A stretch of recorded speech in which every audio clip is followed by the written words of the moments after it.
Саламатсыңарбы? Биринчи курсуңарбы? Ооба. Кээ интервью берип койсуңарбы? Оңой эле суроолор булар. Качпагыла. Кыздар. Окуу жылы кандай башталды? Маанайыңар кандай? Көнүшүп калдыңарбы? Ооба. Башта кыйын болду көнүш. 80 мүнөт отуруш, лекциялар. Эжекелери жакшы түшүндүрүп. Сар менен туруш кыйын. Айылды сагындыңбы? Почесам, да.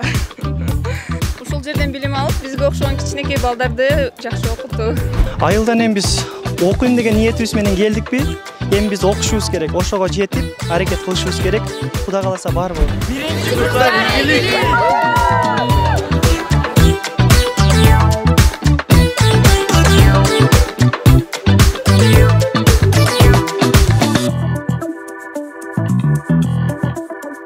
Студент болуу бактысына ээ болгон ар бир адам университетке зор кыял максаттарды артынып келет эмеспи? Бирок мына ушул алтын доор ар бир студентте ар түрдүүчө өтөт. Бүгүн биз дал ушул Ош мамлекеттик педагогикалык университетинин босогосун жаңыдан гана аттаган биринчи курстун студенттеринен алардын окуу жай тууралуу ой пикири, студент болгондогу алгачкы сезимдери боюнча сурамжылоо жүргүзөбүз. Сиздер менен Ошомпунун Мурас телестудиясы, бизден алыстабай туруңуздар. Маанайыңар кандай? Аябай жакшы. Сабактар кандай болуп атат? Скучновато, конечно, но можно посидеть. Окуу жай жактыбы силерге? Ооба, аябай жакшы. Көрүнүшү менен, класстар менен, жаңы адамдар менен таанышканыбызга. Учителя мне понравились больше всего. Приятные. Мугалимдердин мамилеси? Мамилелер аябай сонун, мага жакты. Мугалимдер баары сабактардан жакшы жардам берип жатышат. Сенчи мурда мектепте окуучу болчусуң да, азыр эми келип студент атка конуп, студент болгон сезим кандай экен? Эми студент болгон бөлөкчө сезим экен. Жаңы чөйрөгө кошулуп, жаңы адамдар менен таанышып, жаңы көптөгөн достор таптык бул жактан. Ооба, сонун экен. Эмнеси менен жакты? Мисалы, Эжекелери жакшы түшүндүрүп, мугалимдер мамилеси жакшы эле экен. Сабактар деле жакшы эле өтүп атат. Түшүнүктүү кылып эжекелер. сен айылдан шаарга келип студент болдуң да, студент болгон сезим кандай экен? Өтө Кыйынчылыктар болбой эле? жо азырынча болбой эле турат. Кандай экен? Азыр. Айылды сагындыңбы? Ооба. Группалаштарың менен көнүшүп калдыңбы? Ооба, көнүшүп калдым. Окуу жай жактыбы? Эмнеси менен жакты?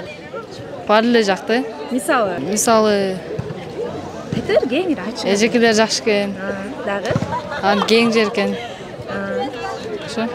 Окуучу болгондон, студент болгондун айырмасы эмнеде экен?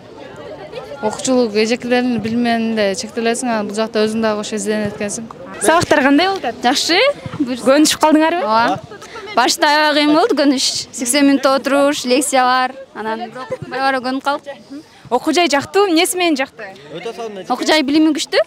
Ошонусу менен жакты. Анан өзүнүн условиялары дагы аябай күчтүү. Мындай курстары өзүнүн сабактары дагы аябай бизге жагат. Мектепте окуучу болгондон студент болгон айырмасы эмнеде экен? Студент болгондо жоопкерчиликтин көбү өзүң алат. Окуучу болгондо ата-энең каршында болсуң, жанында болсуң, анан студент болгондо ошол жоопкерчилик өзүңдө болот, окуш керек, издениш керек, тытыныш керек дегендей. Айылды сагындыңарбы? Албетте. Сагынуу болот. Азыр деле сагынабыз, бирок айла жок чыдашка. Жакшы, мындай мектепте айтат го, 100% өзүң изилдеп окуйсуң деп. 100% мектептеги эле мугалимдер баягы берет да билим.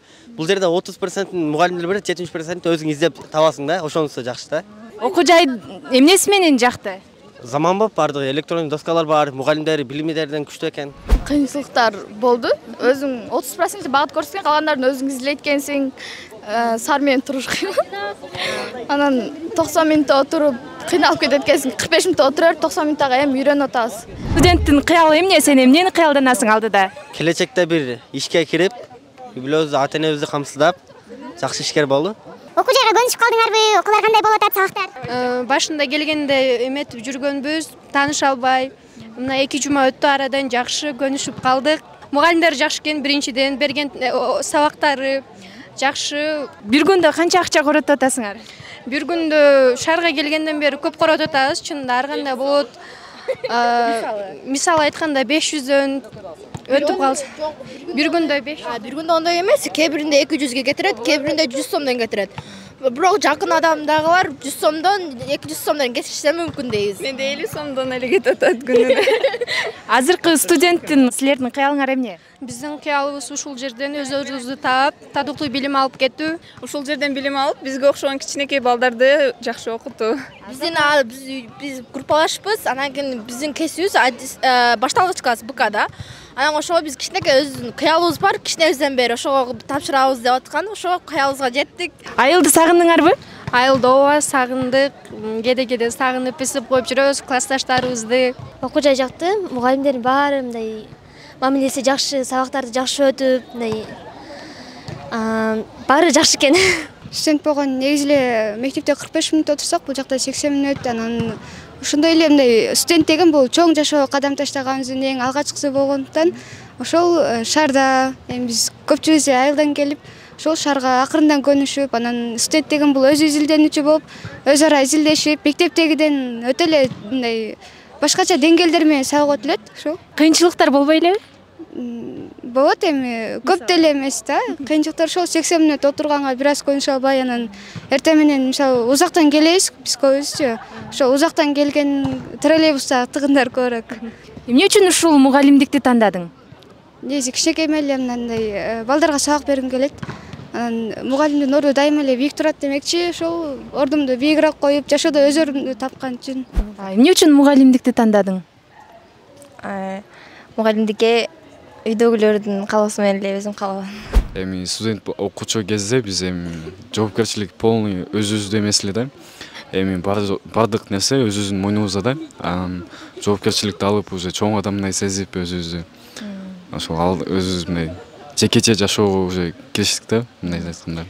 Сон өтүшөт экен мугалимдер. Баягы техникаларда өнүгүптөр эмелер. Мугалимдер өтө сонун экен. Мектепке караганда мындай жакшы түшүндүрүп алышат экен да. Эмне үчүн ушул окуу жайды, ушул кесипти тандадың? Просто эмел да мындай жакты да өзүмө. Өзүм да ушуга кичине шыгым бар эле ошо эме. Айылды сагындыңбы? Жок. Бул жерде бардык сабактарга мындай айтканда шарттар түзүлгөн экен, ошонусу менен өзгөчө бааладым десем болот. Сабактар чынын айтсам эжекелер аябай жакты. Мындай жалпак тил менен түшүндүрөт экен. Көп нерсени да түшүнбөсөң да кайра сурасаң дагы тажабай кайра түшүндүрүп беришет экен. Жатакананын жашоосу жакты, эмнеси менен жакты?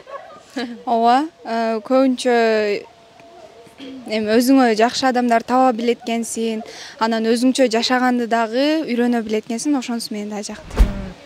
Айылды сагындыңбы? Ооба. Кандай экен студент болгон? Студент болгом жакшы. Ну, можно на русском, да? Да. Потому что я с детства хотела стать учительницей. Я выбрала именно это направление, потому что, я видела учителей, которые очень хорошо преподают, которые могут понятно объяснить, которые могут также научить чему-то новому, и у них есть свой путь. У всех учителей хороший подход, они понятно объясняют, и все понятно. Бул жердин условиялары жакшы, аянтча, футболный поле, баскетбол ошолор жакшы экен. Студент болгон сезим бул окуучулук жанагыдан караганда кичине выше стипендия көтөрүлөт экен. Окуучулук күндөрдө эжелер монтип жана кылса, бул жерде өзүңүз аракет кылып жана кылышыңыз керек экен. Ошондой сез ийгиликке жетет экенсиз да, окуп ошо. Кайсыл жактан болосуз? Мен Жалал Абад областына караштуу Алапка районунан болом. Айылды сагындыңбы? Ооба, айылды сагындык, бул жака секирден көнүп атабыз, айылды сагынат экенбиз. Айылдан биз окуйм деген ниетибиз менен келдикпи? Биз окушубуз керек, ошого жетип, аракет кылышыбыз керек. Кудай кааласа баары болот. Мектептен караганда айырмасы бар. Аябай мындай өзүм мындай чоң элестетип, мындай айтканда окуучу эмесмин деп, мугалимдер да жакшына мурункудай мугалимдер эмес да, артыңан чуркап антип мынтиппейт, урушпайт, жакшы түшүндүрүп жеткирет да, баардыгы жакшы сонун. Окуу жылы мен үчүн жакшы эле башталды. Бул жердеги университет жакты, сонун экен, мугалимдер да аябай жакты. Сабактар кандай болуп атат? Сабактар көңүлдүү, түшүнүктүү, мугалимдер аябай жагып атат мага. Эмне үчүн ушул кесипти, ушул окуу жайды тандадың? Негизинен мен орус тилин мугалимдикте окуйм. Башкаларга өзүмдүн билимимди үйрөтүү, жардам берүү абдан жагат. Ошон үчүн дагы орус тил мугалимдикти тандадым. Азыркы студенттер байбы? Мисалы, сен бир күндө канча акча баратасың? Бир күндө мен коротпойм деле. Эч жака деле чыкпайм. Мен общежитиеде жашагандык үчүн продуктага жол киреге деле кетпейт, ошого эле. Жатаканада жашоо кандай болот? Кандай экен негизи? Жатаканада жашоо бул мага аябай жакты. Кыздар менен таанышып, достошуп, абдан кызыктуу өтүп атат күндөрүм. Сабактар кандай болот? Жагып атабы? Да, мне очень нравится. Вполне хорошо. Эмнеси менен жагып атат? Мугалимдердин мамилеси? Мне, в принципе, нравится наш факультет, потому что новый все-таки. Все классно, кабинеты классные. Учителя тоже очень хорошие, все хорошо объясняют. Изначально я выбрала это из-за того, что родители предложили, но потом, придя сюда, я поняла, что мне все-таки нравится. Студент болгондо көп нерселерди өзүң мойнуңа ала баштайт экенсиң. Бул жер ата энең алыста болот. Өзүңдү туура багытта алып кеткенге аракет кылат экенсиң. Эмне үчүн мугалимдикти тандадың? Анткени мен орус тил эжеке болуп, окуучуларга мындай чоң класстарга атайын тандаганмын. Себеби туура кесип тандоого багыт берүү максатында тандадым. Кыйынчылыктар болбой элеби? Айылдан келген үчүн ата энебизди бир аз сагындык. Калгандары жакшы эле, эжекелерибиз универдан аябай жакты. Жаңы здание болгон үчүн шартыдан аябай сонун экен. Доскалары, эжекелери аябай сонун экен, жакты. Ооба, бизге окуу жылы мындай бир башкача эмелерден, сезимдер менен башталды. Окуучулуктан бүтүп, университетке студент болуп тапшырган бул башкача сезим экен. Ооба, жакшы, сонун башталып көнүшүп калдык. Сабактар кандай болот? Аябай сонун болот, кызыктуу болот. Жакшы, баардыгы сонун. Студент болгон кандай экен? Башкача экен, мындай башында мектепте кечигип келсең, бул жакта кечикпейт экенсиң, тартиби дагы күчтүү болот экен. Мындай форма дагы талап кылат экен, көбүнчө аябай сонун экен. Негизинен өзүм кызыгып жүрүп тандадым, ошол немеде ошентипде тартип күчтүү болот деп, андай немеси дагы, билими дагы жогору болгондуктан ошол жакты тандадым. Пока что сон. Көнүшүп калдыңарбы? Ооба, примерно. Так как я живу в общежитии, у меня на деньги такси не так уж много уходит, поэтому на обед я трачу где-то 100-150. Жатаканада жашоо кандай экен? Мне все нравится, условия хорошие. И девочки мои соседки, они тоже очень хорошие, так что я не жалуюсь. Окууларыңар кандай болот? Көнүшүп калдыңарбы?